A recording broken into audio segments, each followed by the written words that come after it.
Chilli powder ಸಖತ್ ಖಾರ ಬಣ್ಣ ಮತ್ತು ರುಚಿ ಆಚಿ ಚಿಲ್ಲಿ ಪೌಡರ್. ಭೀಕರ ಕಾರ್ ಸ್ಫೋಟಕ್ಕೆ ದೆಹಲಿ ಗಡಗಡ ಅಂತ ನಡುಗಿದ್ರೆ ಇತ್ತ ಕರುನಾಡಿನಲ್ಲೂ ಕಟ್ಟೆಚ್ಚರ ವಹಿಸಲಾಗಿದೆ. ಕರಾವಳಿ, ಕಲ್ಯಾಣ ಕರ್ನಾಟಕ, ಮಲೆನಾಡು ಸೇರಿದಂತೆ ಇಡೀ ರಾಜ್ಯದಲ್ಲಿ ಪೊಲೀಸರು ಹೈ ಅಲರ್ಟ್ ಆಗಿದ್ದಾರೆ. ಅದರಲ್ಲೂ ರಾಜಧಾನಿ ಬೆಂಗಳೂರಿನಲ್ಲಿ ಎಲ್ಲೆಲ್ಲೂ ಹದ್ದಿನ ಕಣ್ಣಿಡಲಾಗಿದೆ.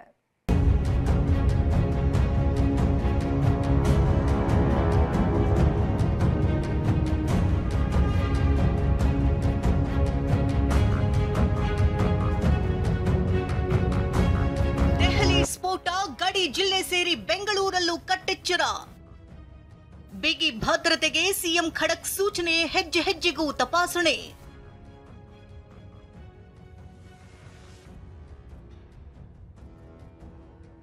ದೆಹಲಿ ರಕ್ತದೋಕುಳಿ ಇಡೀ ದೇಶವನ್ನೇ ಬೆಚ್ಚಿ ಬೀಳಿಸಿದೆ. ಎಲ್ಲಿ ಯಾವಾಗ ಸ್ಫೋಟ ಸಂಭವಿಸುತ್ತೋ ಅನ್ನೋ ಆತಂಕ ಶುರುವಾಗಿದೆ. ಇದೇ ಕಾರಣಕ್ಕೆ ರಾಜ್ಯದಲ್ಲೂ ಕಟ್ಟೆಚ್ಚರ ವಹಿಸಲಾಗಿದೆ. ಬೆಂಗಳೂರಿನಲ್ಲಿ ಮಾತನಾಡಿದ ಸಿಎಂ ಸಿದ್ದರಾಮಯ್ಯ, ಇಡೀ ರಾಜ್ಯದಲ್ಲಿ ಭದ್ರತೆ ಬಿಗಿಗೊಳಿಸುತ್ತಿದ್ದೇವೆ ಎಂದರು. ಬಾಂಬ್ ಬ್ಲಾಸ್ಟ್ ಆಗಬಾರದು. ಈಗ ನೋಡಿ, ಅಮಾಯಕ ಜನ ಸತ್ತಿದ್ದಾರೆ. ಎಷ್ಟೇ ಜನ ಸತ್ತಿರಲಿ, ಅದು ಜನರು ಪ್ರಾಣ ಕಳ್ಕೊಳ್ಳೋದು ಇದೆಯಲ್ಲ. ಕಾರ್ ಬ್ಲಾಸ್ಟ್ ಕೆಂಪುಕೋಟೆ ಹತ್ರನೇ ಆಗಿದೆ. ಅದು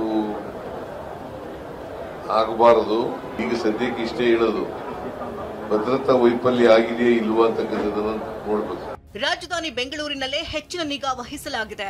ಏರ್ಪೋರ್ಟ್, ಶಾಪಿಂಗ್ ಮಾಲ್, ರೈಲ್ವೆ ನಿಲ್ದಾಣ, ಮೆಟ್ರೋ ನಿಲ್ದಾಣದಲ್ಲಿ ಬಿಗಿ ಬಂದೋಬಸ್ತ್ ಮಾಡಲಾಗಿದೆ. ಎಲ್ಲರನ್ನ ತಪಾಸಣೆ ಮಾಡಲಾಗ್ತದೆ. ಬಹಳ ಎಚ್ಚರಿಕೆಯಿಂದ ಇರಬೇಕು ಅಂತ ಡಿಸಿಎಂ ಡಿಕೆ ಶಿವಕುಮಾರ್ ಹೇಳಿದ್ದಾರೆ. ಎಲ್ಲಿ ಬ್ಲಾಸ್ಟ್ ಆಗಿರ್ಲಿ, ಎಲ್ಲೇ ಆಗಲಿ, ನಾವು ಬಹಳ ಎಚ್ಚರಿಕೆಯಿಂದ ಇರಬೇಕು. ನಮ್ಮ ಕರ್ನಾಟಕ ಸರ್ಕಾರ ಕೂಡ ಈಗಾಗಲೇ ಹೋಮ್ ಮಿನಿಸ್ಟರ್ ಅದ್ರ ಬಗ್ಗೆ ರಿವ್ಯೂ ಮಾಡ್ತಾ ಇದ್ದಾರೆ. ಮುಖ್ಯಮಂತ್ರಿಗಳು ಆದೇಶ ಕೊಟ್ಟಿದ್ದಾರೆ. ಮೈನಿಂಗ್, ಸ್ಟೀಲ್, ಜಿನ್ಸ್ ಕೈಗಾರಿಕೆಗಳು ಹೆಚ್ಚಿರುವಂತಹ ಬಳ್ಳಾರಿಯಲ್ಲೂ ಹೈ ಅಲರ್ಟ್ ಘೋಷಿಸಲಾಗಿದೆ. ರಜೆಯಲ್ಲಿರುವ ಆರ್ಪಿಎಫ್ ಸಿಬ್ಬಂದಿಗೆ ಅಧಿಕಾರಿಗಳು ಬುಲಾವ್ ಕೊಟ್ಟಿದ್ದಾರೆ. ಪ್ರವಾಸಿ ತಾಣಗಳಲ್ಲೂ ಕಟ್ಟೆಚ್ಚರ ವಹಿಸಲಾಗಿದೆ. ಅತಿ ಹೆಚ್ಚು ಪ್ರವಾಸಿಗರು ಬರುವಂತಹ ಕೊಡಗಿನ ರಾಜಸೀಟಲ್ಲಿ ಪೊಲೀಸ್ ಶ್ವಾನದಳ, ಬಾಂಬ್ ಪತ್ತೆ ದಳ ಪರಿಶೀಲನೆ ನಡೆಸಿತು. ಕೊಪ್ಪಳದಲ್ಲಿ ತುಂಗಭದ್ರಾ ಜಲಾಶಯದಲ್ಲಿ ಪರಿಶೀಲನೆ ನಡೆಸಲಾಗಿದೆ. ಚಾಮರಾಜನಗರ ಗಡಿ ಭಾಗದಲ್ಲೂ ಬಿಗಿ ಬಂದೋಬಸ್ತ್ ಮಾಡಲಾಗಿದೆ.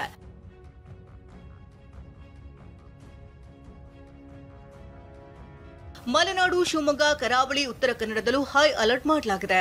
ಸೀಬೋರ್ಡ್, ನೌಕಾನೆಲೆ, ಬಂದರು, ಕೈಗಾ ಅಣುಸ್ಥಾವರ, ರೈಲು ನಿಲ್ದಾಣಕ್ಕೆ ಎಸ್ಪಿ ಭೇಟಿ ನೀಡಿ ಪರಿಶೀಲಿಸಿದ್ದಾರೆ. ಅತ್ತ ಉಡುಪಿಯಲ್ಲಿ ಆಳ ಸಮುದ್ರದಲ್ಲಿ ಕರಾವಳಿ ಕಾವಲು ಪೊಲೀಸರು ಮೊನ್ನೆ ರಾತ್ರಿಯಿಂದಲೇ ಕಟ್ಟೆಚ್ಚರ ವಹಿಸಿದ್ದಾರೆ. ನಾವೀಗ ಇರುವಂತದ್ದು ಆಳ ಸಮುದ್ರದಲ್ಲಿ. ನಾವು ಚಿತ್ರಣವನ್ನ ಗಮನಿಸಬಹುದು. ಇದು ಕರಾವಳಿ ಕಾವಲು ಪೊಲೀಸರ ಸಮುದ್ರ ಮಾರ್ಗದಲ್ಲಿ ಬರುವಂತಹ ಅಪರಿಚಿತ ಬೋಟ್ಗಳ ಪರಿಶೀಲನೆ ಯಾವ ರೀತಿಯಾಗಿ ನಡೀತಿದೆ ಎಂಬ ಚಿತ್ರಣವನ್ನ TV9 ಈಗ ಒಂದು ಪ್ರತ್ಯಕ್ಷ ವರದಿ ಮಾಡುವಂತ ಕೆಲಸವನ್ನ ಕೂಡ ಮಾಡ್ತಿರುವಂತದ್ದು. ಈ ಒಂದು ಬೋಟ್ ಏನಿದೆ ತಮಿಳುನಾಡು ಮೂಲದ ಬೋಟ್ ಆಗಿರುವಂತದ್ದು. ಈ ಒಂದು ಬೋಟ್ ಆಳ ಸಮುದ್ರಕ್ಕೆ ಬಂದ ತಕ್ಷಣ ಈಗ ಲಂಗರ್ ಹಾಕಿ ನಿಂತಿರುವಂತದ್ದು. ಕಲ್ಯಾಣ ಕರ್ನಾಟಕದ ಕಲಬುರಗಿ, ರಾಯಚೂರು, ಯಾದಗಿರಿಯ ರೈಲು ನಿಲ್ದಾಣ, ಬಸ್ ನಿಲ್ದಾಣದಲ್ಲಿ ಪೊಲೀಸರು ಪರಿಶೀಲನೆ ನಡೆಸಿದ್ರು. Bureau report, TV9.